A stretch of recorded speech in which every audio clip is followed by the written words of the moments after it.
Today, who am I? The political relationship of Cambodia, Vietnam, and the U.S. Then restorative justice, its definition, deported Cambodians, restorative justice action, how we can do, what we can do. Sorry. And so this is me, my name, Amara. I'm a social justice and equity intern, and I'm focused on closing equity gaps within our society and bringing understanding to socially marginalized groups. Sorry, I'm kind of nervous, so if I keep saying that's the reason. And I'm the daughter of a Cambodian immigrant and a Cambodian refugee. So I'm gonna start with this story about my mom, and only to kind of humanize and kind of describe what the atrocities that we went through and how it's so horrible that we're being deported after what we've been through. So this is a picture of my mother right here when she first came to America as a refugee. And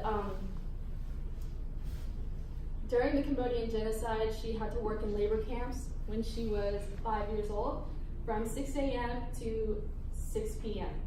And that's all she did day and night for about 3 years until the Vietnamese came in and saved us. And from there, she didn't know where to go, what to do, because her country has been destroyed. She does not have a home to go back to. So the only place to go is a refugee camp in Thailand.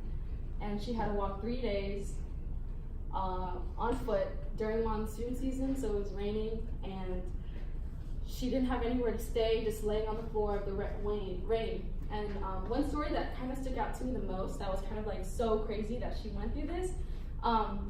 One time she had to stay with a farmer, and her parents had to go out and work, and she had to stay and babysit her younger siblings. The farmer had a grandson, and during that time there was a famine, there was no food, nothing to eat, nobody had anything, and the little grandson just kept crying and crying, begging for something to eat, blah, blah, blah. And the farmer, he's like, oh, I can't take this. He took a hoe to farm, whacked him over the head and killed him, and then buried him in a shallow grave. And she witnessed that at 5 years old. And then it's monsoon season, so the shallow grave started coming apart, and she saw the dead body coming out of the ground. And these are the stories that happen to Cambodian Americans. It's not just her. Some people how bad that story was, 100,000 people, 1 million people went through that exact thing or worse. And so they came here as a refugee for a better life. And unfortunately, the better life isn't exactly what they hoped for because of systemic institutionalized, discrimination against Cambodians. And I'm also from a mixed status family, but yeah, so that means some people in my family are citizens and some people are not, and then I'm gonna get into that a little bit later. And the next thing I'm gonna show a little, it's actually just in another town. This is a movie, First They Killed My Father. It's on Netflix if you want to check it out and you want to learn a little bit more about what people went through. It's produced by Angelina Jolie, and it surrounds another Cambodian refugee, and it shows kind of the story of what she went through. So here it is.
So as you can see from that video, the kids had a normal life, dancing, watching TV, and out of nowhere, bombs, military, and her life changed forever. And that's exactly what happened with my family and 100 other million Cambodian refugees.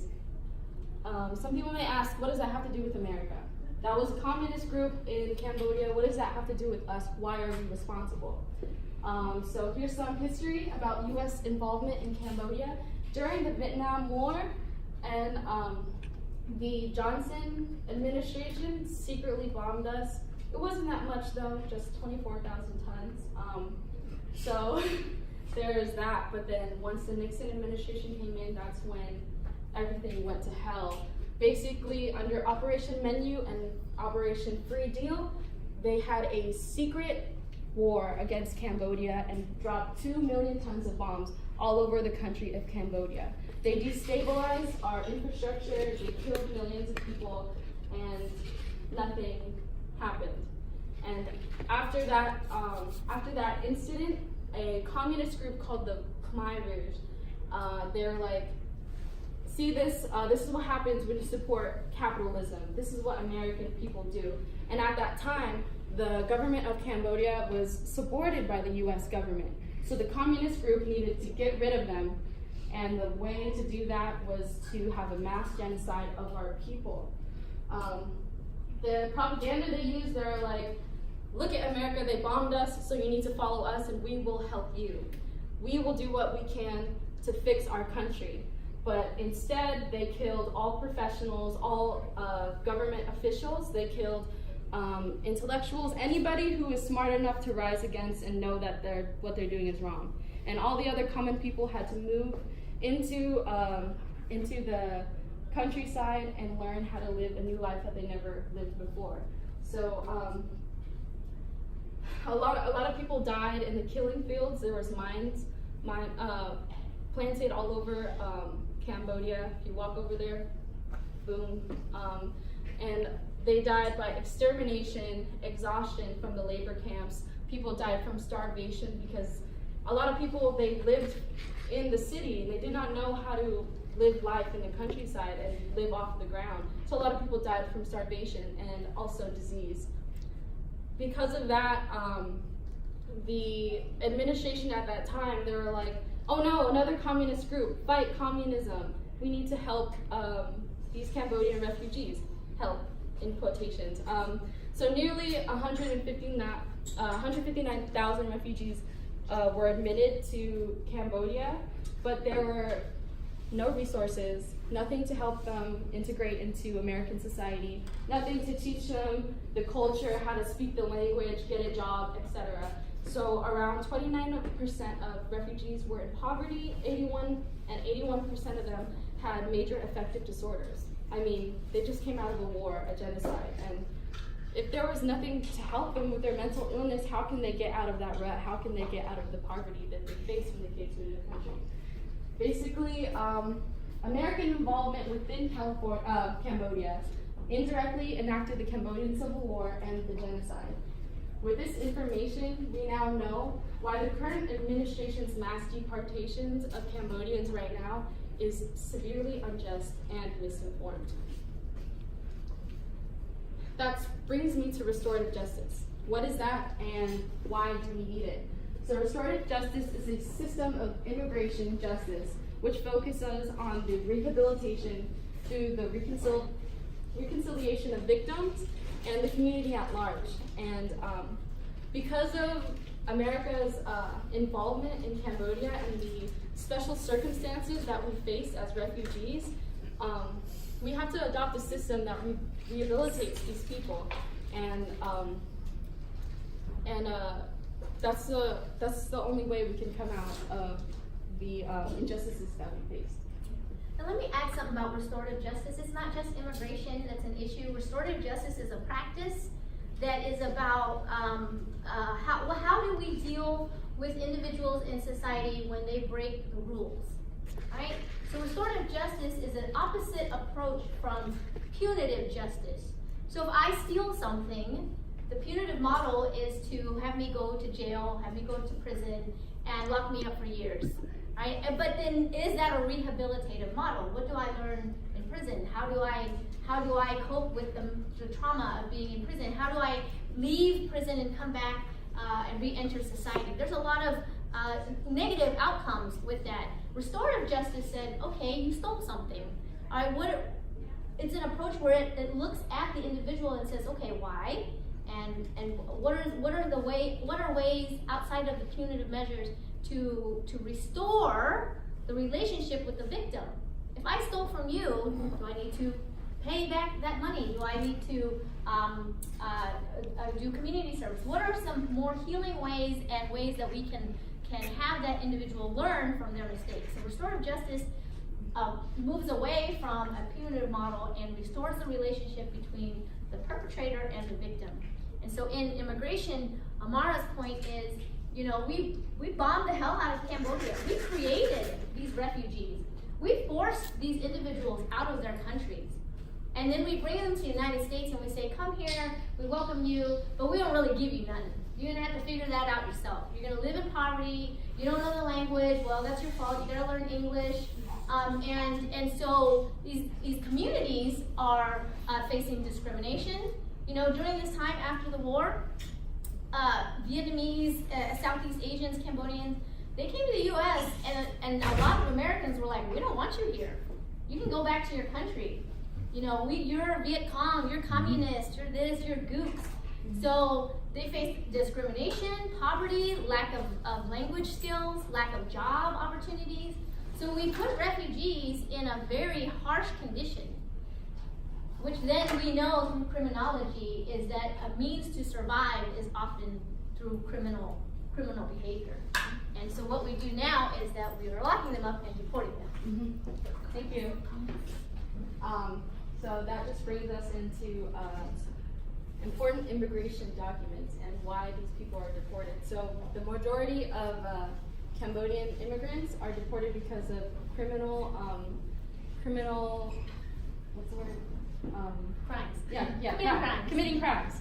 But I just want to talk about how that isn't, the deportation shouldn't be the measure as what happens to them. So important immigration documents, the INA 207, 208, and 237, it's the Immigration and Nationality Act. Under this section, Congress provided statutory relief for Cambodian Americans from deportation. Because at this point, Cambodian refugees didn't have anywhere to go. So the American government let them stay here. But then the IIRIA of 1996, the Illegal Immigration Reform and Immigrant Responsibility Act of 1996 was passed by Bill Clinton after the Oklahoma City bombing. And this act really made deportation so much easier and so much frequently for Cambodians and a lot of other minorities that face this issue. Under this section, Congress changed the ground of deportation and broadened the types of crimes that resulted in deportation. When this happened, a lot of Vietnamese refugees were being deported, and the U.S. acknowledged that, and they had a Vietnamese and U.S. deal of 2008. It's a bilateral agreement where Vietnamese citizens are not subject to return to Vietnam if they arrive before July 15th and 1995. Cambodia does not have anything like that. There's no protections over us. We've faced similar and almost as much discrimination as Vietnamese people, but we don't have any protections. And then the Priority Enforcement Program, PEP of 2014. This is a little bit more recent. This is during the Obama administration. So basically it is a connection between the FBI and ICE. If you become detained, they'll send your fingerprints to ICE and they'll see if you are illegal or a refugee or if you have a green card, etc., and they'll deport you. But under this program, it's a little bit nicer per se. They focus mainly on those who are a threat to society and who are at high risk of terrorism, basically. And then this comes to now, the Executive Order 13768 of 2017. This is during our current administration right now. Under this act, it terminated the PEP program and it prioritizes removal of all criminal offenses, whether when you were incarcerated. Doesn't matter when you were incarcerated or what you did, as long as you went to jail, you would be deported and your information would be sent to ICE. And they implemented Secure Communities of 2008. Secure Communities is basically the same thing as this, but a lot worse, and they don't really care what you did, how you did it. It's just as long as you committed a crime, then you're out. And a few things notable. So in '96, when the Immigration Reform Act happened, it was a crackdown on this notion of illegal immigration. And the agreement was that if you committed a crime, you would be subject to deportation if you were not a U.S. citizen. So if you were undocumented or even a legal resident here, you could be here legally, not a U.S. citizen, commit a crime and be deported. The thing about deportation is countries that you try to deport to have to accept the deportee. And Vietnam was like, we're not taking the deportees. And that is why the 2008 deal came, because there were negotiations with Vietnam saying, we need you to take these deportees. And the Vietnamese were like, well, the people who left your country or left Vietnam were refugees. They've never lived here. They don't belong. Can you believe that? Vietnam was being humanitarian about the experience, saying these people have lived in your country for decades, and now you want to send them back to a country that they've never been to before. So the agreement was, all right, if they came before 1995, they will be protected from this deportation. Because technically in 1995 is when US and Vietnam kissed and made up, basically, after the war. Now, in Cambodia, they didn't get a deal like that. Okay? But yet, to the Cambodian government, they also said, we will not accept deportees. But this current administration said, well, oh, okay, you don't want to take deportees, we'll put sanctions on you. We won't allow your officials to, we will not approve visas for your officials to come to the United States. So they pushed the limits to the Cambodian government, and so the Cambodian government caved and said, all right, fine, we will begin taking these deportees. And that is when it's been happening en masse since 2017. One more thing, in this program, notice the word progress after their prison sentence. Let's talk about justice for a second. You commit a crime, you do your time. Have you paid your debt to society? Yes or no? Yes. Yes. So this is like, let me punish you after you've already paid your dues. You've done the prison sentence.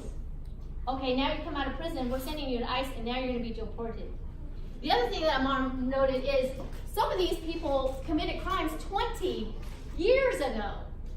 They have left prison. They went to prison, they paid their dues, they've left, they are working, they are productive member societies, and they have not committed another crime. They have families, they have businesses, they are doing the right thing.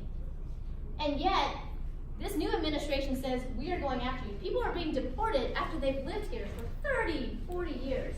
That is an injustice.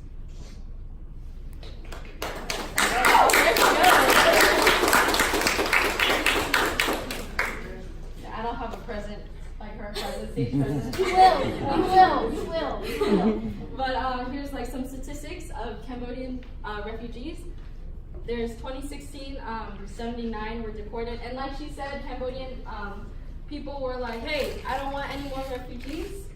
That's why it dropped so much in 2017. That's why it dropped in 2017, because it was when the Cambodian government, they're like, we can't take any more. They don't know us. But then, like she said, our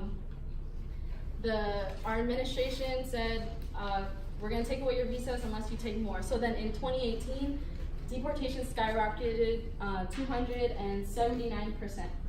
And 1,855 Cambodians are currently with the final order of removal, which can be enacted any time from now until whenever.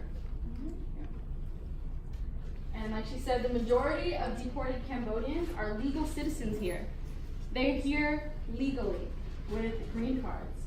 And a lot of you might say, why didn't they just get their citizenship? They're here already, why not? Well, they didn't realize that they needed to get something else because their name is permanent resident. They didn't understand that, I guess the American government didn't really care that you're here legally. They didn't know. And also, I'm gonna go into it more later, but a lot of Cambodian people don't have the resources and education to know as much as they should about citizenship and and our government. So here's the grounds of deportability. Like I said, most of the deportations are because they were convicted felons because of aggregated felony. But the thing is, aggregated felony, what does that mean? Right? That could be anything. A drug card, you got caught with drugs, you go to what's it called? You go to jail for a year, then you get deported. But that doesn't negate the fact that it includes very serious crimes.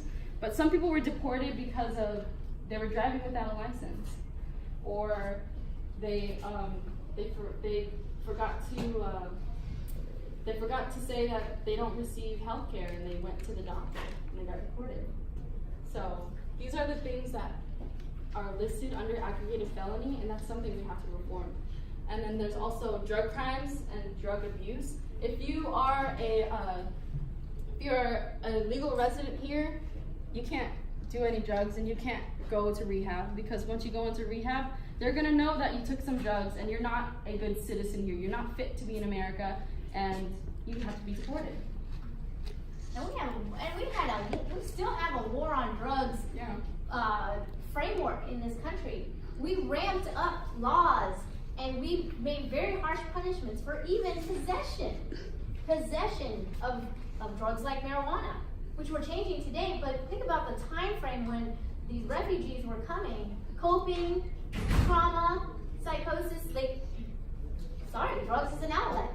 Selling drugs is a viable economic outlet, right? So we capitalize on drug crimes so that these individuals are now ensnared into a justice system that has taken a harsh stance on drugs. So many of these individuals have drug convictions that now make them deportable.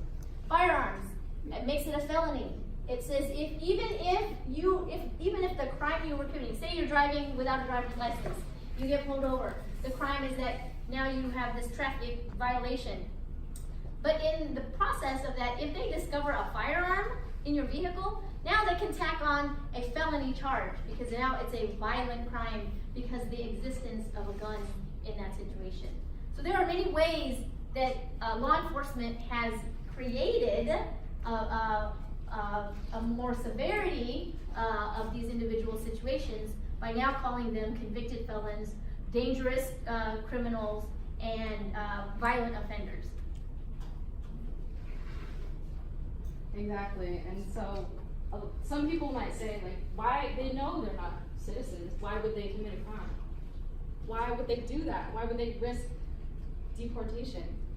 Well, here's some, like I said, aggravated felony, that could a long range of list of what you did and whether or not it was actually violent. And then there's also mental health, as Professor went into. Like, these people went through literally a war and they almost died and they came out of it. I've never been in a war, but I can't even imagine what that would do to your mental health, not knowing what, if you're living or you're gonna die the next day. And so a lot of people, they use drugs for a coping mechanism, and they get incarcerated because of that. And then poverty, like I said, 29% of Cambodians grapple with poverty, like coming to America. Like culture shock.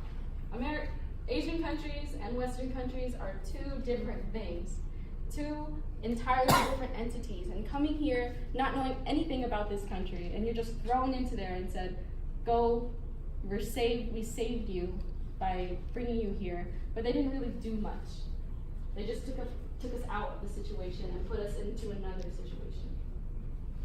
And then lack of ethnic separation. The concept of the model minority. People think Asians, they're so smart. They do good in school. Like, why are these people doing bad? So let me go into the next slide. Cambodians are not the model minority. Here's a little statistic. Asians, median, $66,000 compared to $33,000 income for Black and African American people. But if you look here, Cambodian people, the blue is students, and the red is people with full-time jobs. Out of all Cambodians, 35,000 is the median. That's under Hispanics. So how can Asian people be the model minority if Cambodian people don't even make it next to their Asian counterparts? And then here's the statistic at Amara.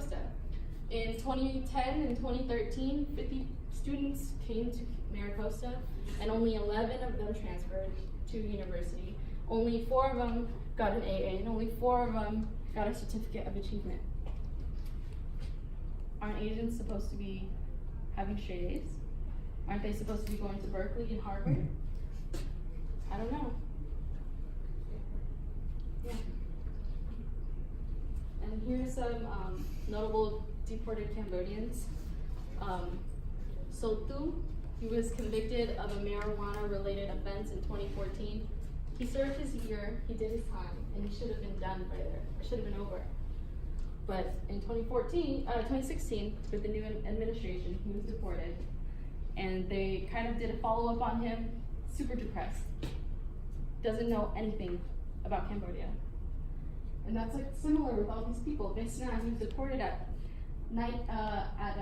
30 years old, and he was 19 when he committed a crime. 19 years old. Chali, arrested at 15 when he fired a gun into the air. No one was hurt, but he still got the felony. And he was deported at 29 years old. A teenager. He didn't know what he was doing at 15 years old. Do you remember what you were doing at 15 years old? Stupid stuff, okay? Stupid stuff. And yeah, these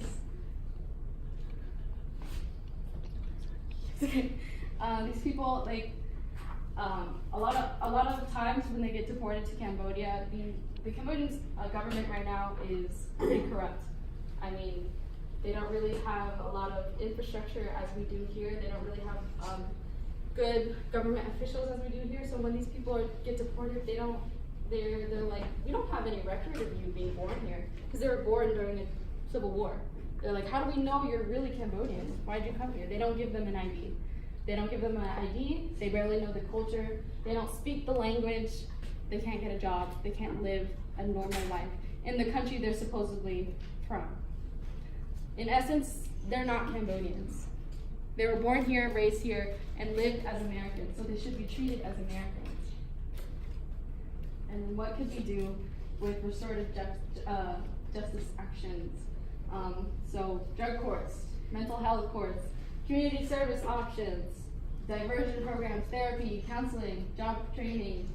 I'm sorry about my spelling. Teaching English, like, yeah, I need English, yeah. These are some things that could have helped the Cambodians who came here. Could have helped them get out of poverty, could have helped them at least with their mental health. That's the least they could do. Help them learn how to be happy, learn how to live a meaningful life. And then some legislation that we need to be passed. We need to redefine aggravated felony. We need to actually go for the people who are a threat to society. Many of the people who are deported, like she said, they live here, they have a community here, they do, and they pay taxes. They are essentially American. They do everything that Americans do, but they don't get the same rights as us. So we need to fix that. And then we need to reinstall the PEP program. That's the first step. And then maybe even redefine the PEP program. Go even further than that. But right now we can't have what the current administration has right now, because it's definitely doing a huge injustice to us and essentially creating a prison to deportation pipeline. So we need to have a treaty that protects Cambodians like the Vietnamese immigrants. When Cambodia started fighting back in 2016 when they said we can't take any more. They were open to negotiating a treaty similar to this, but the people in charge, they said that we are convicted criminals, we shouldn't be here, blah, blah, blah, and like you saw, deportation skyrocketed again. So we need to have something similar for Cambodians. And then we need to separate the census by ethnicity. A lot of equity gaps aren't covered because nobody sees Cambodians, they just see Asians. Asians could be Southeast Asians, East Asians, Southern Asians, like, what does an Asian person look like? We don't all look the same. We don't all live the same life. We don't have all the same experiences. So we need to have our own category so we can see the resources that we need and we can see the help that we need, because obviously the model minority thing doesn't exist. And then teach Cambodian histories in school. A lot of people don't know what this is, what's happening to us, what we went through. And same thing goes to people like me. I never saw a history book talking about the Cambodian genocide. I had to hear it from my mom, my family. Some kids don't even have that option because these parents have mental health and they don't connect with their children. They don't talk about it. Talking about the Cambodian genocide is considered taboo in many families. And a lot of the times these kids who don't have a lot of access to representative textbooks and things that talk about them, like they live through life not understanding why they have all these problems. They live through life not understanding why they have to go through so much more as an Asian person who's supposedly the best. And it's just such an injustice that is what's happening. And that just goes to say that this isn't just happening to Cambodian people. Like, deportations happen all the time with so many different minority groups, and within this administration they have no sympathy. They have no understanding of the history of a lot of the times US involvement means the reason why we are the way we are. And let's see. In this political climate, immigration is a touchy subject, but in order to fix this institution that is essentially against minorities, we have to acknowledge our history and acknowledge that we are people. We are people, and we deserve a chance at life, and we deserve restorative justice. Thank you.